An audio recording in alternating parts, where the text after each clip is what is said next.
So hi guys, I'm here with Scott Kirsner, and we're just coming out of, I think, one of the biggest sessions of the day. You guys look like you had like 200 people in here or something. Yeah, it was a lot of people interested in, hearing from some of the CEOs who've built pretty big, some public companies in Boston. Yeah, it was an impressive lineup. Could you just let the viewers here know who was on your panel today? I don't want to leave someone out, but it was Matt Lozon from Gemvara, Gail Goodman from Constant Contact, Colin Angle from iRobot, Scott Griffith from Zipcar, Michael Simon from LogMeIn. Who else? I know I'm missing somebody who's over there. Neeraj Shah from Wayfair, Paul English from Kayak. So a lot of people, I sort of sent out an email earlier in the week, and a lot of people said like, oh yeah, I'd love to talk about how my startup scaled into a big company. What do you think the greatest value is when you get those types of folks together talking with entrepreneurs and other people who would like to do the same thing? I think it's just, that a lot of the people, luckily, in Boston who build big companies are pretty open and, open to talking about, what some of the key moments were where, like, companies can live or companies can die, they can stay small or they can get big. And so, it's a group of people that, that are sort of not always in promotional mode, talking only about the good things and the smart things that they've done. But the mistakes they made and that they learned from, right? I heard a few of those today. Yeah, and I think that's the context of this event is, everyone is kind of trying to share what they know and, help other people, so. Yeah, absolutely. So you've been involved with the event for a few years now, right? Is it from the beginning?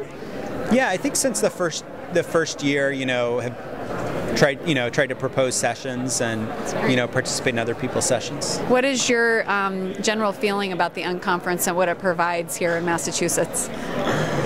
My general feeling is it's always amazing that it gets a little bit bigger and still kind of seems to work. Although I have to confess that I didn't stay through the end of the opening session when everyone was proposing their ideas. That keeps getting long. The line keeps getting longer and longer of proposing ideas.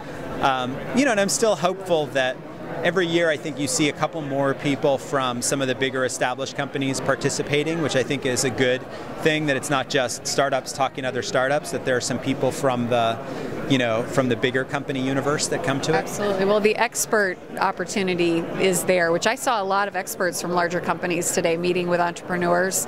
And what do you think about the opportunity for entrepreneurs to be able to come to an event like this and connect with people that might be a little hard to get a hold of otherwise? I don't know, I think that's why people still come to conferences, is like, that FaceTime in front of people and just sort of getting, catching them for 2 minutes in the big hallway, can be really useful, and you can follow up after that as opposed to, trying to ping someone with an email or a tweet and never quite getting their attention. Absolutely. Okay, one last question, and this is a more broad. So Massachusetts being the place to start a technology company, obviously you're a big Massachusetts person, a fan of Massachusetts. So if somebody was looking to start a company here in Massachusetts, what would you say to them? What would I say to them? I would discourage them from doing it. And it's impossible. No. It's so hard. It's great, and I feel like the ecosystem is really only getting better, and I think more supportive, and less siloed, which is a really good thing. So, obviously entrepreneurs start companies where they think it's going to be best for them to start companies, and I think Massachusetts and New England have a lot of advantages in talent and advantages in customer base and advantages in funding that I often think we spend too much time sort of criticizing or trying to think about what we should do better, and not enough time sort of bragging, or promoting what we already do really well. Celebrating. Yeah, and celebrating and like helping each other and trying to mentor and share advice, which I think is very much the spirit of this event. Absolutely. Yeah, I've heard some of the CEOs, like Gail Goodman told me her favorite part is the mentoring, and some of the people she's mentored, she's stayed in touch with, over the next 12 months and continued to help them and get involved. And I see a lot of these CEOs really wanting to give back, and it seems like it's a forum that provides them that opportunity. Yeah.